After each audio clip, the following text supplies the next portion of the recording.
Hello and welcome on in to Classic Pro Wrestling with the WFIA podcast. I am Chris DiCarlo, actually lately the vice president of the WFIA club. Down to my bottom right is the man with class, Mike the Class DiGregorio from Rhode Island. How are you? Good. Glad to be here.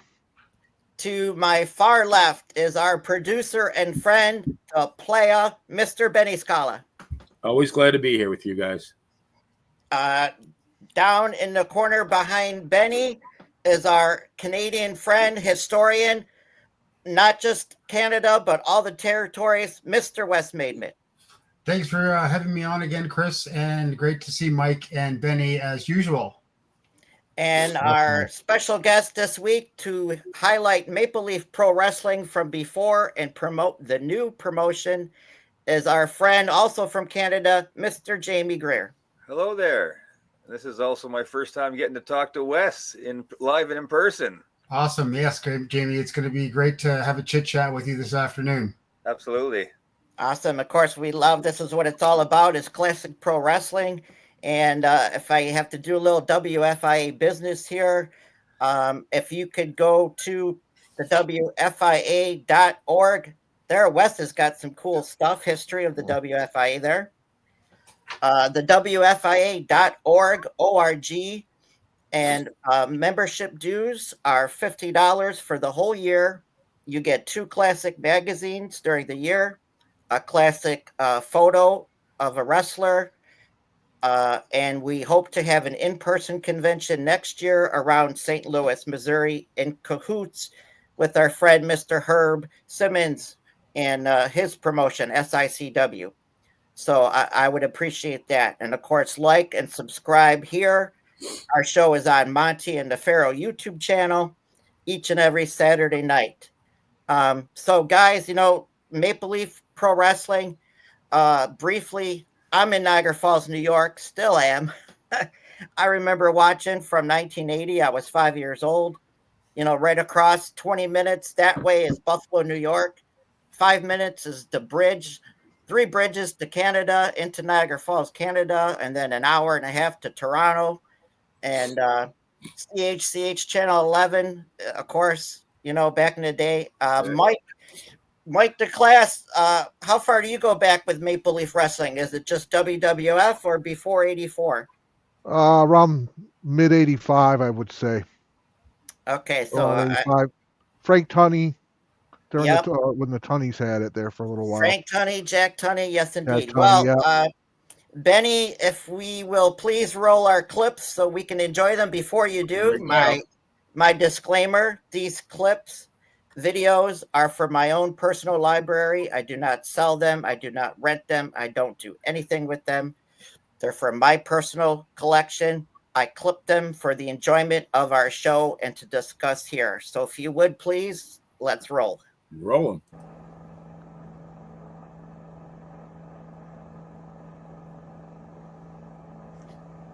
Here we go. 1957, historic footage. Good evening, wrestling fans. Dave Price speaking to you from Maple Leaf Gardens in Toronto once again. And this week, Frank Tunney has another fine card lined up for you. Baron Gattoni of Italy against Red Lions of Hamilton. In the first bout, that was a great big hand for our ring announcer, Jerry Hitt. In the weighing 239 pounds, Red Lion. Billy Red. Worthy. There's a picture of Red Lion. Cliff Worthy is the referee. It's Baron Gattoni. It's 280 pounds, isn't that? Or the 10 p.m. curfew. Well, Billy Red Lions, this is it. No bout in recent times at least has been talked about more than this one. Just to bring our fans up.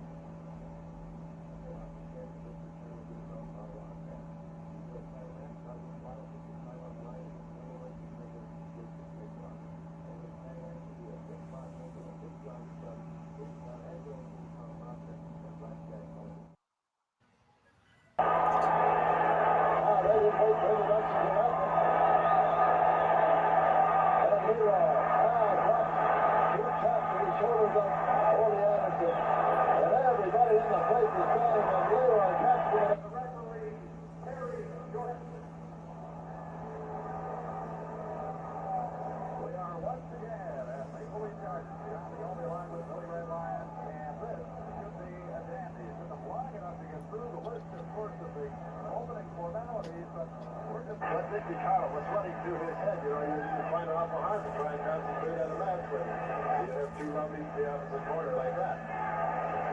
Well, I think that Nick is all business right now. The hits are incredibly powerful, and this guy is just beating him to rotten sweet. Oh, and with our close line.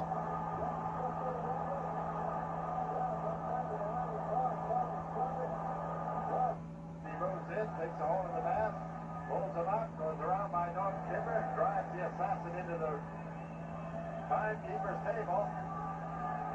Very good right corner. For sure. Looks out at the fans and says, okay, so I think I got him now, just when he thought he did. First comes back to the first. 4 minutes remaining in the match, Bonhead comes out. Like the test in the dominant stretch. Out of that right there, he gets close up with Bonhead.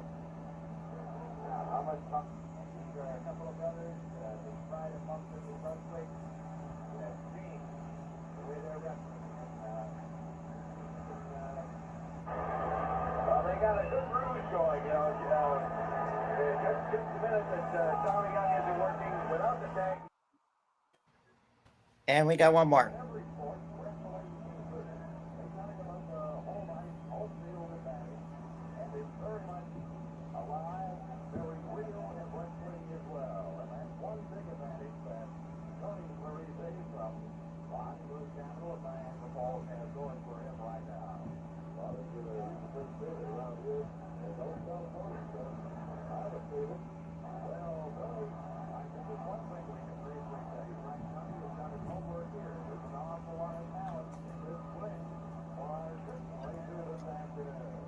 Oh, that's for sure. Now, this is wrestling champion Angelo King Kong Costa. The referee, Fred Aston. Back about the time when Angelo allowed this really good thing in Canadian football. Heard Jack Patterson and Jimmy Youngblood make a few comments at the beginning of the program today. This is the match that I said any promoter in the business today would love to have this. With a combined weight of 545 pounds, Chris Barca, Nikolai Volkov, the Mid-Atlantic Tag Team Champions, the Russians. The Russians are accompanied in the ring by their mentor, Lord Alfred Hayes. The referee, Harry Yorkson. Billy, there's up 245 pounds. The intelligent, sensational destroyer. I'm not responsible for what I do to that young fuck either. The referee, Fred Aston.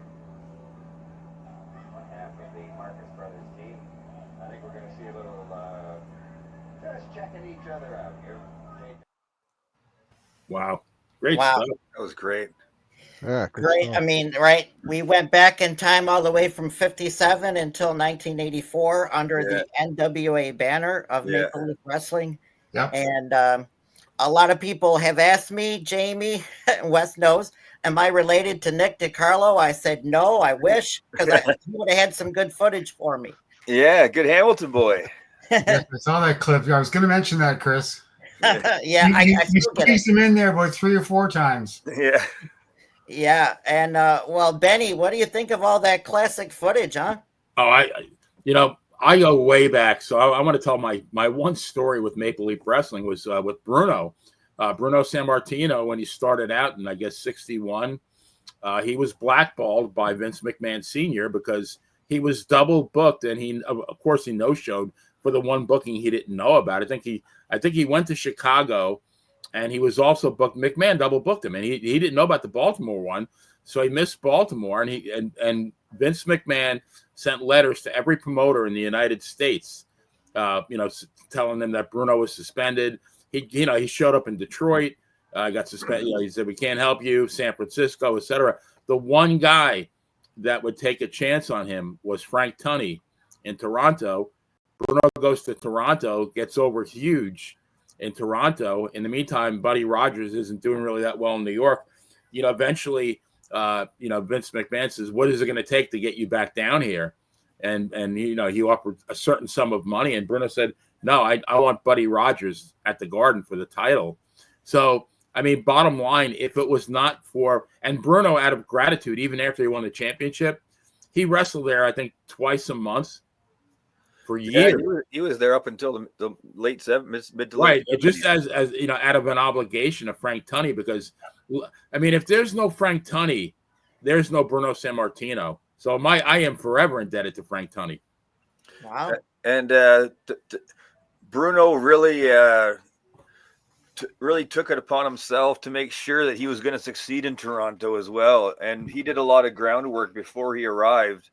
He found out that the reason why he chose Toronto as well was because it has the 4th highest Italian population outside of Italy and the 2nd highest in North America after New York City.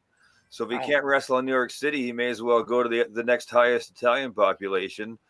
So he discovered that Toronto had a whole lot of local, like Italian language radio stations and newspapers and TV stations and such like that.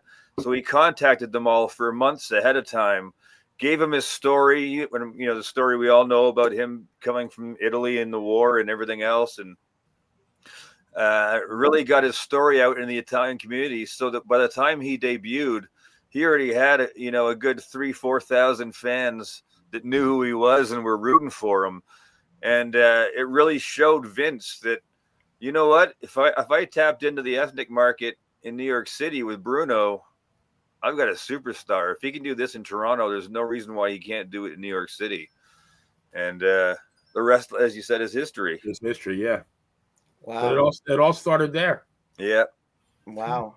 And when Bruno came up here, he wasn't shy to work what we would call tank towns or whatever. He worked in every place. So there was big places, big cities, small cities, towns, hamlets, places with empty arenas, and he fulfilled all his bookings, and he grew probably immensely from being here and given the chance to maybe be at the start higher mid card, and then he worked probably within a year, less than a year. He was at the top, and, absolutely. He's tagging with Watson. I mean, when you tag with Watson, you're God. Yeah. Right? So he got the Watson rub.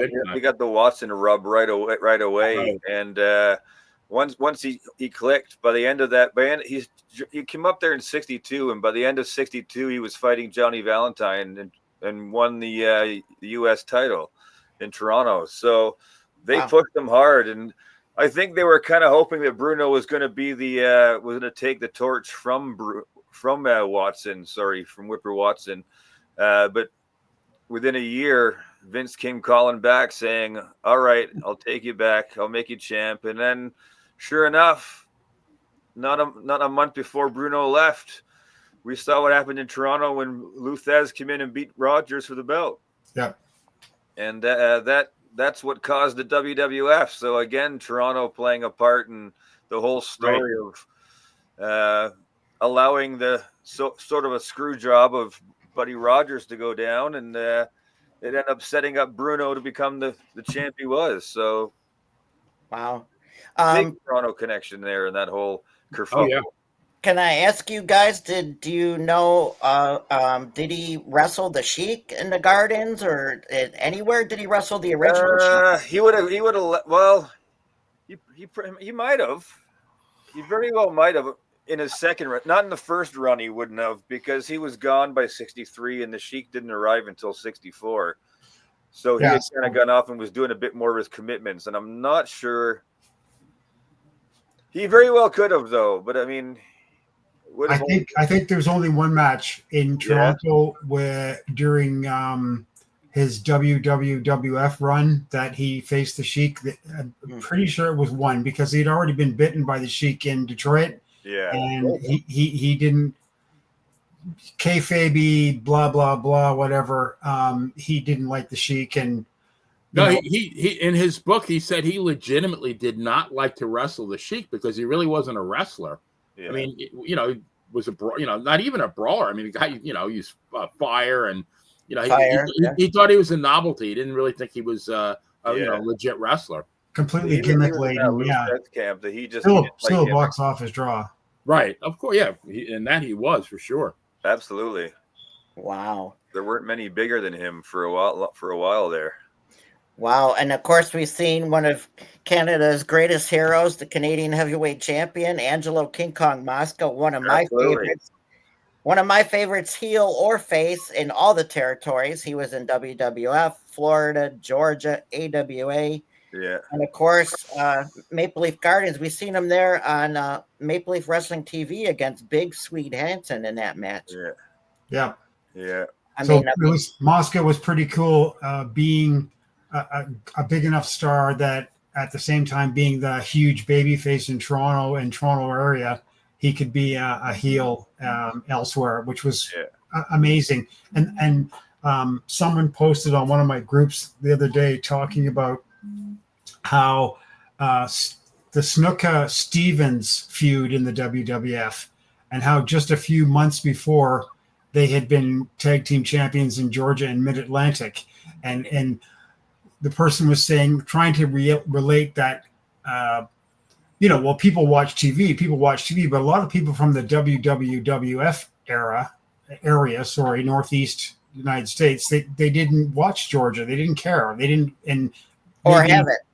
Or have it, and flipping through the magazines, if it wasn't your guy, you maybe not even looked at the article or story. So it's interesting to see how guys could be, and this is really getting close to the more of a un-kayfabe era too, because I subscribed to the Wrestling Observer by 85 or 86, I think. So I knew what was going on. Not that I'm anything, but yeah, guys that could be a heel, huge heel somewhere, and then be a complete baby face next town or next province or city or province over, state over. So it's pretty cool.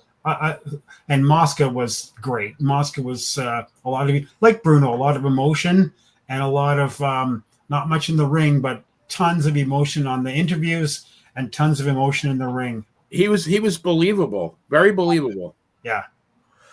It's funny. I mean, even today, the WWF and a lot of wrestling fans still call Toronto, or large parts of Canada, bizarro world, because Canadians they don't always cheer or jeer the same people that everyone else does. And it's funny, even going back to when, Bret Hart and the Hart Foundation, when they were doing their big gimmick in '97 there, where they were the baby faces in Canada. But in the US, yeah. Even if somebody, like Chris Jericho or Natalia or somebody was a heel at the time everywhere else in the world, they still got a cheer in Toronto.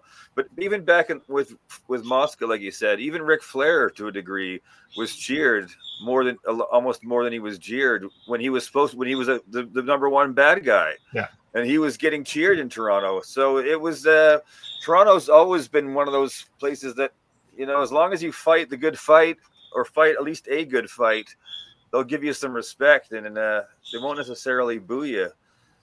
Although quite a few of them did. Actually, Killer Kowalski had one of his only face runs was against the Sheik. Yeah. And the crowd. So it's an interesting area for that. Wow. I was gonna say now, of course, I don't know, right? We talk about classic footage, but they had some great bouts, like champion versus champion, Bob Backlund against Nick Bockwinkel. Yeah. Wes, were you telling me before you were in the Garden a few times, or at least once? Yeah, I attended not a lot of matches, but enough, and it was pretty interesting to be a fan of the Sheik growing up as a younger kid, and then going to the Gardens and buying a ticket beside the ramp, the fabled ramp, and seeing Nick Bockwinkel and Bobby Heenan walk by. That, again, is another kudos to Tunney for being able to bring all these guys in. To see Backlund and Bockwinkel on the same card, whether they were facing each other or not, and the U.S. Mid-Atlantic champion on the same card, it is bizarro world, like you said, Jamie. Completely. But it proves the fact that when a promoter is a good guy, a good promoter, good payoff man, and the house is there, like Maple Leaf Gardens, and anything can happen if you wanted to. Yeah, absolutely. Toronto was very much like Switzerland. he seemed to have the respect of everybody and didn't seem to get any repercussions from the NWA, despite being a token or not, pretty much since the beginning. I mean, he joined the year after in '49, but he was there right till '84, and he was working. He worked with the AWA.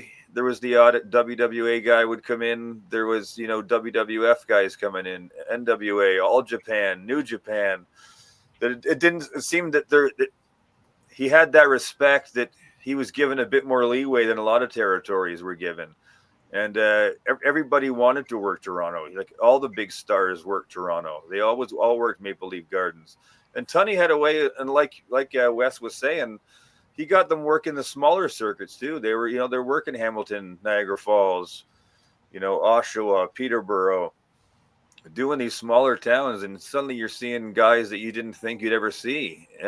But Tunney was that respected, and he got the world to collide in Toronto, and some really truly amazing cards. There were super cards before there were super cards, right? Pretty Especially close, that 50th anniversary card. Wes, you said you had Flair Race for an NWA rematch, but we had Andre and Killer Khan against each other there. I mean, Flair, that card I wish I could see or have. I think one of the cards I went to, there was supposed to be Superstar Billy Graham versus Stan Stasiak and Bockwinkel versus Dominic DeNucci, I think, which was kind of bizarro because That's kind of odd. Yeah. DeNucci wasn't really DeNucci was a Toronto guy for sure, but he wasn't really anywhere near the AWA. Yeah. But he was also Graham, on Big Time Wrestling Detroit. Sorry. Yeah. Superstar Graham had a staph injury and he couldn't appear, and that was the only time I had a chance to see him. And I all I wanted to do was to see him. And they did have a poster outside the front doors of the Garden saying that he was not going to appear, but I'd already bought my ticket and I wasn't going to pass up the chance to just get into to see the show anyways. Yeah. But Superstar Graham and Bockwinkel on the same show. Wow. Mike, do you have a question for our guests here? Well, I do have a question for Jamie about the Maple Leaf Pro Wrestling. As far as you guys card that's coming up on May 10th, who do you guys have headlining that card? As far as to be honest, I don't get told that information, so I'm afraid I don't know the. I'm going to assume that it's the 20-man gauntlet to crown the Canadian Championship. That's what I've seen, yes. I believe that is going to be the headliner. I work on the media team, just full disclosure. I work on the media team and write historical stuff for their website and things of that nature. I very intentionally stay away from the creative because I still want to be a fan and watch it and not know what's going to happen. So as a fan, that's my gut feeling of what the main event is going to be. I believe you're right from what I've seen advertising, of course. That's also what we're going to promote here is Maple Leaf Pro Wrestling is run by Mr. Scott D'Amore, who everybody here knows, of course, was with NWA TNA and then TNA. And now he's starting this back up. Thank God for him, because it's great for us wrestling fans, like you said, Jamie, from us local, nearby Canada. And West, I can't wait to see it. I'm sure you can't either. The original Maple Leaf Gardens next Saturday night on pay-per-view. It's going to be magnificent. And I do know that one of my favorite wrestlers, and I don't follow a lot of the new stuff, I'll admit it. It's just me. But Josh Alexander is going to be on the card, and I've seen him wrestle about 5 times, and in small clubs in front of 100 people or 150 people, and he is so exciting.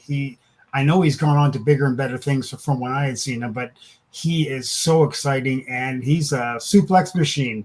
I just think the world of him. I talk with him. He's a great guy. And I'm really looking forward to seeing what he can do in the ring.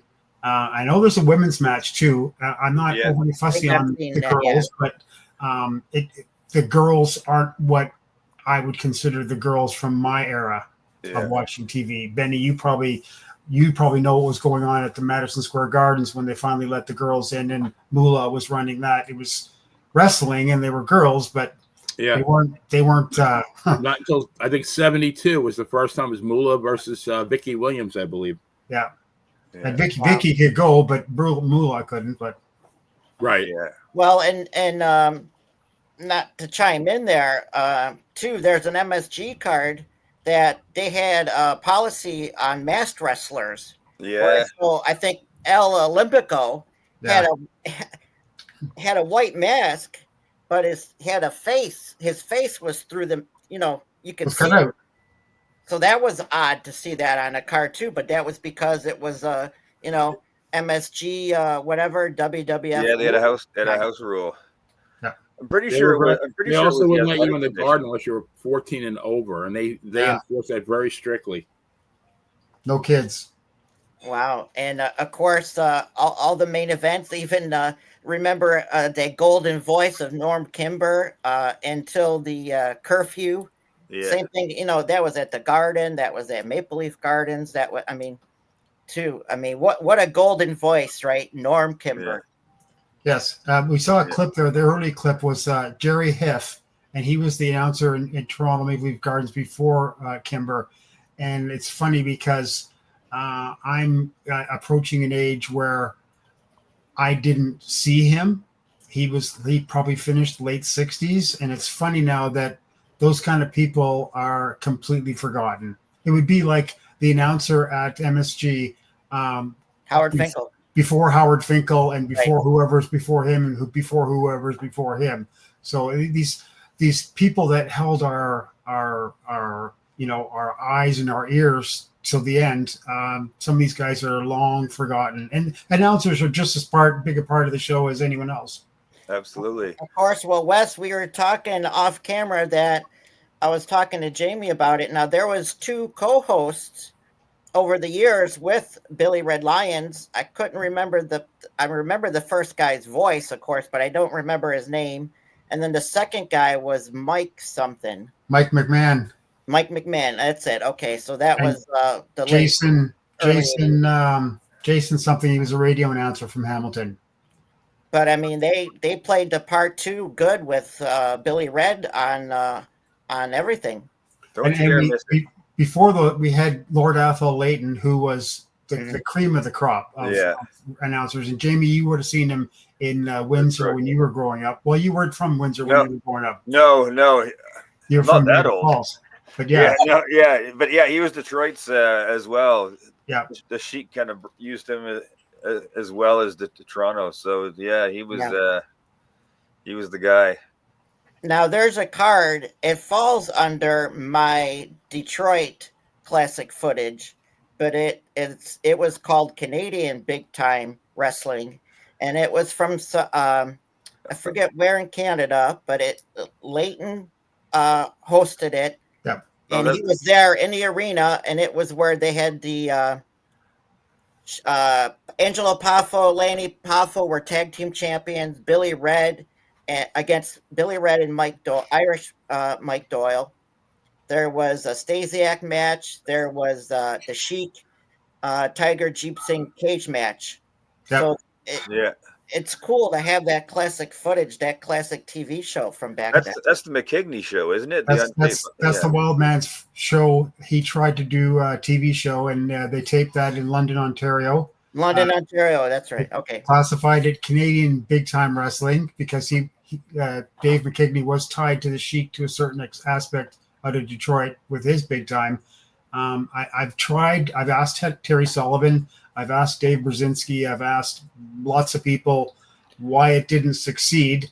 It wasn't like Dave didn't have the money. The Wild Man didn't have the money. I don't know if you guys, Benny and Mike, if you know, I'm kind of a Wild Man expert. So don't let me talk too much about him because I could go on for like 6 or 7 days. But yeah, he had the money to produce the show. The Sheik brought his mobile taping unit to London, and they taped the show in London. And one story I heard was someone threw a beer bottle or a liquor bottle, hit the cage, and it splintered, and Wow. One of the announcers got cut by the glass, and Leighton got on the microphone and said, $20, whoever finds the person who threw that. And supposedly that was one of the reasons why they didn't come back. But I find that hard to believe. That's not really an excuse not to produce a TV show. Yeah. Right. Well, they did the big time. Detroit did a TV show too from, was it Toledo, Ohio? It was somewhere. Um, Cincinnati Gardens. No, Cincinnati, Ohio. Cincinnati Gardens was another big time NWA Detroit show. With And the damn shark cage match. no, that wasn't there. It was Haystacks Calhoun. I mentioned this to Benny. Haystacks Calhoun against the young killer Tim Brooks. Oh, That yeah. Nice. I've seen that match where Calhoun goes through the ropes and gets his neck tied. Yeah, and then he gets the horseshoe out at the end. Yeah.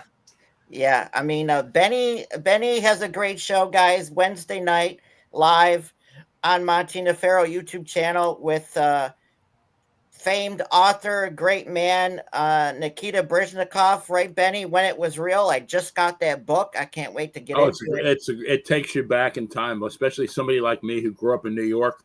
Started watching wrestling in 1968. It covers the whole decade of the 70s, and he just does an outstanding job with it. It really, I've read it a couple of times. I could pick it up anytime. You don't even have to read it sequentially. You want to pick out a year, 1973.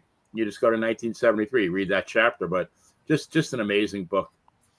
And we've been friends. I've been friends with him for a long time online, and he's a great guy. And I enjoy his stories and his memories of something that I never saw. So it's pretty cool to feel that feeling of the action at Madison Square Garden.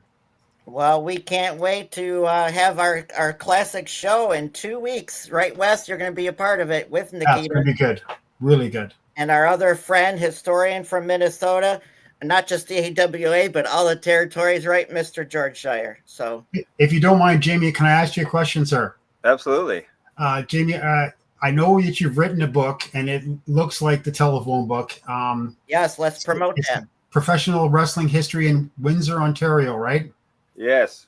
And the title is? Killers, Butchers, Crybabies, and Canadian Destroyers. Nice. That's a great title. It's an ode to some of the guys who came from Windsor. Killers for Killer Kowalski's from Windsor, Ontario. Butchers is Abdul the Butcher, so also from Windsor. Crybabies, because George Cannon was from Windsor. Mm-hmm. And the Canadian Destroyers is because Petey Williams from TNA. Yes. His finishing move, the Canadian Destroyer, was actually named after a Windsor wrestler named the Canadian Destroyer, who was Scott D'Amour's teacher. Yes. Yeah, I mean, that move, too, is phenomenal. Yeah. That's a great move, man. That is an excellent move. Yeah, so that's a book on the history of wrestling in Windsor from 1929, from the first card promoted all the way up to today. Wow. Nice. And where can we get that at? Is it available on Amazon? It is available on Amazon. It's available in a few local stores here in Windsor, but for anyone who's not in Windsor, which is most of you, it is available on Amazon. Awesome. So, and Jamie, you are you still working on your other project? I am. It is temporarily on hold because all this work for Maple Leaf Pro is kind of been exhausting, so I haven't had the time. But most of the narrative is written.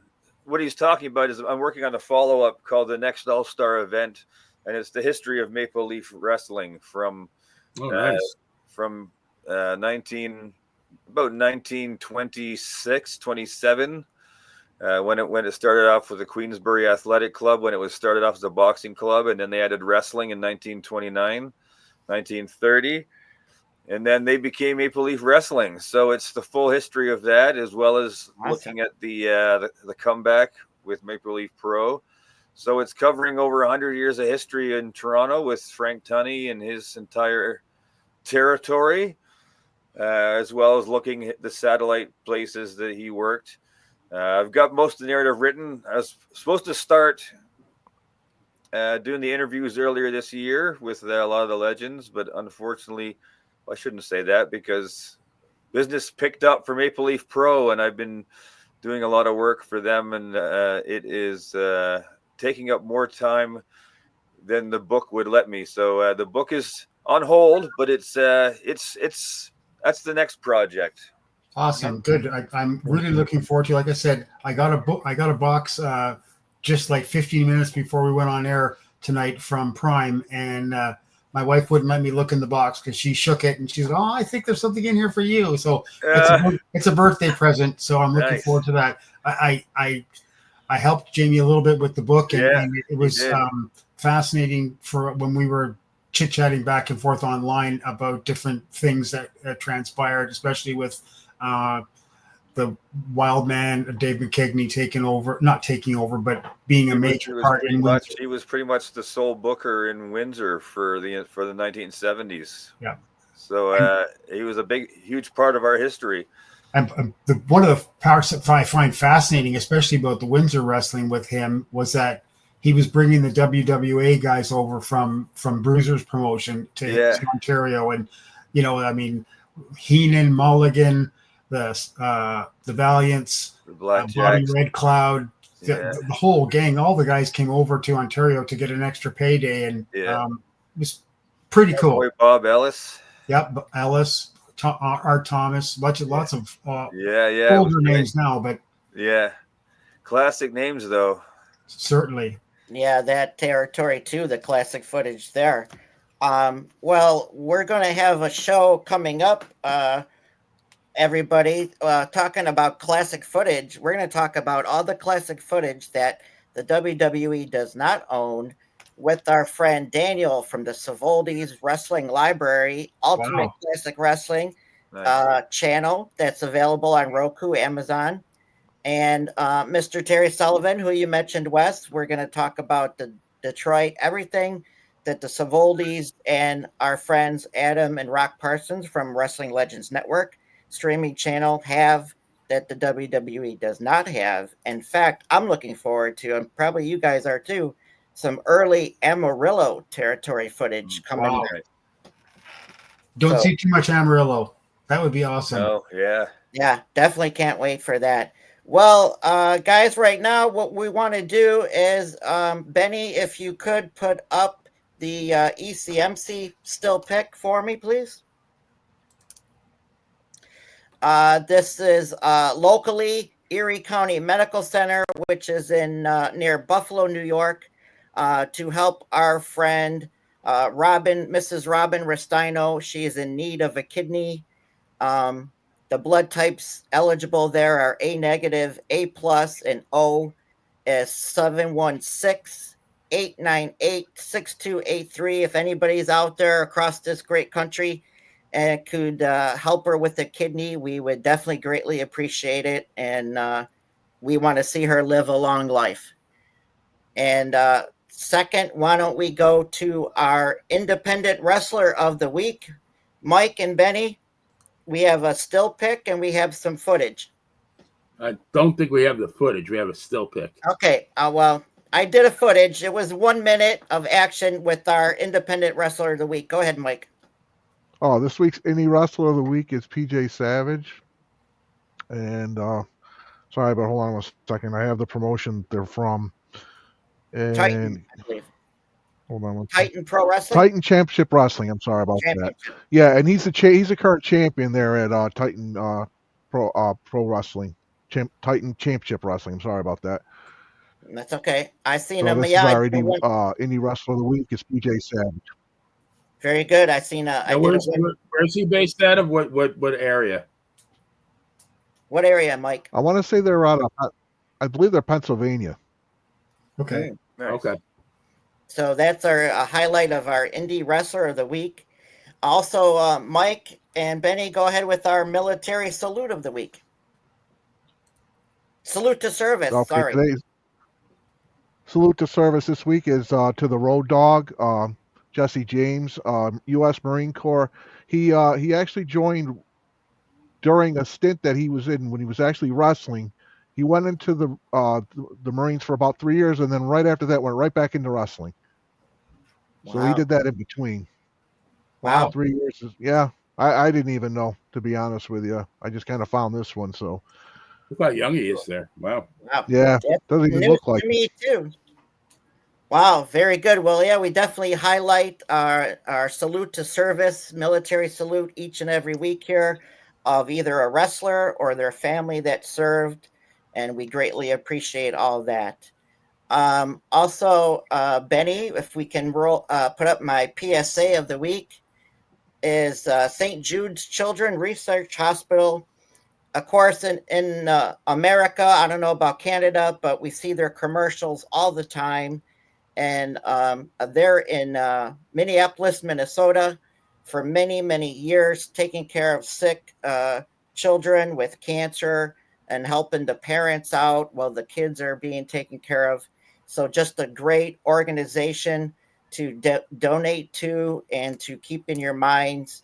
Again, the commercials all the time across this country. St. Jude's Children Research Hospital is our PSA of the week. And guys, Jamie, Wes, I can't thank you enough for joining us. You're very welcome. You're welcome. Jamie, we're going to plug, of course, Maple Leaf Pro Wrestling next May 10th. Saturday night, May the 10th, on pay-per-view from the original Toronto's Maple Leaf Gardens. You can tell I'm excited, right? Yeah, absolutely. I can't wait. And I'm going to promote it on Facebook and everywhere, of course, along with this show. And that's on Triller TV, right, Chris? On Triller TV, that's correct. Yeah. Triller Okay. TV. Okay, yeah, we can't wait for that to check that out, right, Wes? Yes, I'm looking forward to that. I probably will watch it only for the sake of being in the moment. And I want to just quickly say thank you very much, Mike and Benny, for having me back on. I love to talk with you guys. It's great. I love keeping professional wrestling history alive. And as usual, Chris, it's always a pleasure being with you. We talk just about every week, so that's cool. Jamie, my pleasure, all my pleasure, meeting you for the face-to-face the first time. And we'll be in touch, no problems. Worried about your next book, and if you need any help with that. Absolutely. Oh, 100%. I'll be coming knocking in your door again. Cool. Well, and we'll do this show again down the road. Because, absolutely. Got to keep, like you said, that's all I'm about. Since 1980, 5 years old, I've been a classic pro wrestling fan. Of course, that's what I eat, sleep, and breathe. And thanks to Benny, we do this show. You too? Not a holiday goes by that there's not a wrestling match on my TV. You can ask my wife. I got DVDs all over this house, and that it's my passion, right? And I love being a part of the WFIA, vice president now. So we're going to push that and hopefully build a relationship with the WFIA and Maple Leaf Pro Wrestling, Jamie. And again, we thank you guys tremendously and your time and being a part of this Maple Leaf show this week. Absolutely. Thank you. Thank you very much for having me. And it's always a pleasure to talk wrestling because my wife won't let me do it with her. Yeah, you and me both. Yeah. Don't you have friends somewhere you can talk about this with? Well, you can talk to me any old time. Absolutely. And call me on Facebook Messenger because you're in Canada. Yeah. So, well, again, thank you guys. And Benny, why don't you take us out of here? And we'll see you next week. All right, guys.